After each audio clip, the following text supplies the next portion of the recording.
नमस्कार दोस्तों, आज की इस वीडियो में हम आपको बताने वाले हैं केएफसी के बारे में और केएफसी के फाउंडर के बारे में। दोस्तों, आप लोग केएफसी के फाउंडर कोलोनेल सैंडर्स को तो जानते ही होंगे, जो केएफसी यानी कि केंटुकी फ्राइड चिकन कंपनी के संस्थापक थे।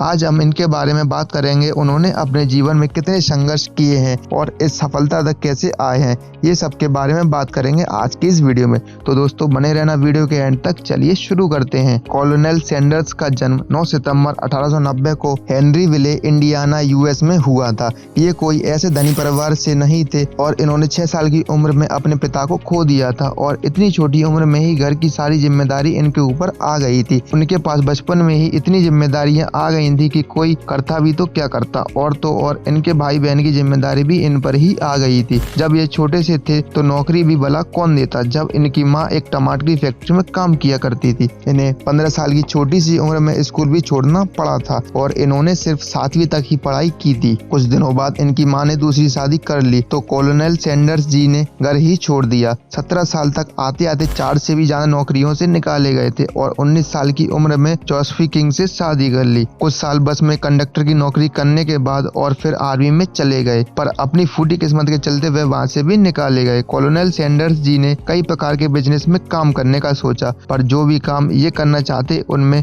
इन्हें असफलता ही हाथ लगती थी। एक इंश्योरेंस कंपनी में काम करने गए, कुछ खास पढ़े लिखे ना होने के कारण ये वहां से भी निकाले गए।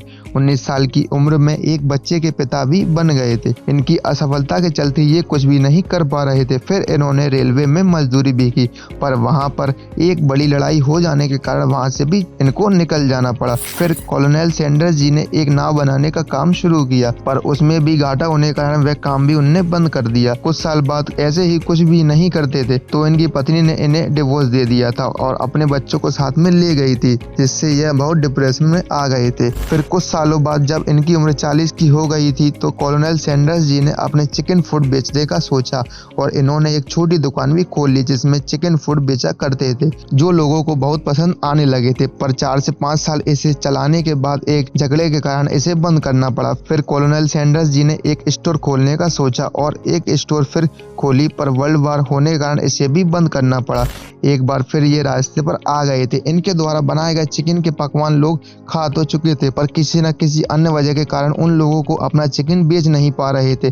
फिर कोलोनेल सैंडर्स जी ने अपनी रेसिपी बेचने का सोचा तो इन्हें कई बार इनकी रेसिपी की वजह से निकाला गया, पर कोई खरीदने को तैयार नहीं था। फिर एक रेस्टोरेंट में इनकी रेसिपी खरीद ली गई, इन्हें एक अच्छा मौका दिया, फिर वहीं से इनकी गाड़ी चल पड़ी। फिर 1965 तक इनकी 650 ब्रांच से भी ज्यादा खुल चुकी थी। फिर 1970 तक हर जगह केएफसी का ही नाम दिखाई पड़ता था। इनका ब्रांड लोगों को और रेस्टोरेंट्स में इतना फेमस हो गया था कि यहाँ हर कोई इनके चिकन के फूड्स खाने के लिए बरकरार रहते थे।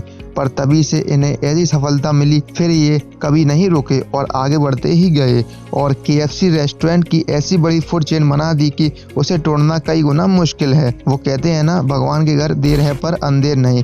इस व्यक्ति को इतनी असफलता मिली पर ये कभी नहीं रुके और जब तक सफलता नहीं मिल गई तब तक ये कोशिश करते गए और एक दिन इनकी मेहनत रंग लाई और केएफसी को हर कोई खाने की चाहत रखता है। इनकी ब्रांचेस 600 से 3500 तक हो गई थी। कोलोनेल सैंडर्स जी ने केएफसी को $2 मिलियन में बेच दिया था और फिर 1971 में ह्यूबलिन इंडस्ट्री ने केएफसी को $285 मिलियन में खरीद लिया और 1982 में आरजे रेनॉल्ड्स ने ह्यूबलिन इंडस्ट्री को ही खरीद लिया। तो अब केएफसी रेनॉल्ड्स की हो गई थी।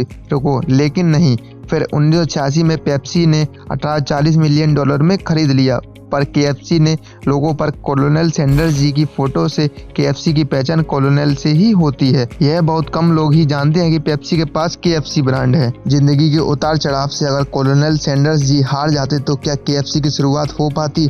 नहीं ना। कोलोनेल के हौसले और उनकी मेहनत से उन्होंने अपने चिकन के स्वाद पूरी दुनिया तक फैला रखा है। कोलोनेल सैंडर्स जी ने 2 महीने का होटल मैनेजमेंट का कोर्स भी एक यूनिवर्सिटी से किया था। तो दोस्तों, आज की इस वीडियो में आपने जाना केएफसी की सक्सेस स्टोरी के बारे में, कैसे एक छोटी सी स्टोर से चालू हुई एक कंपनी किस प्रकार आज हमारे दिलों पर राज कर रही है। तो दोस्तों, उम्मीद करते हैं हमारे द्वारा दी हुई जानकारी आपको पसंद आई होगी। वीडियो अच्छा लगा हो तो लाइक कर दीजिए, वीडियो को ज्यादा से ज्यादा शेयर कर दीजिए और ऐसी ही इंटरेस्टिंग स्टोरीज देखने के लिए सब्सक्राइब कर लीजिए चैनल को। मिलते हैं आपसे अगली नेक्स्ट वीडियो में, तब तक के लिए धन्यवाद।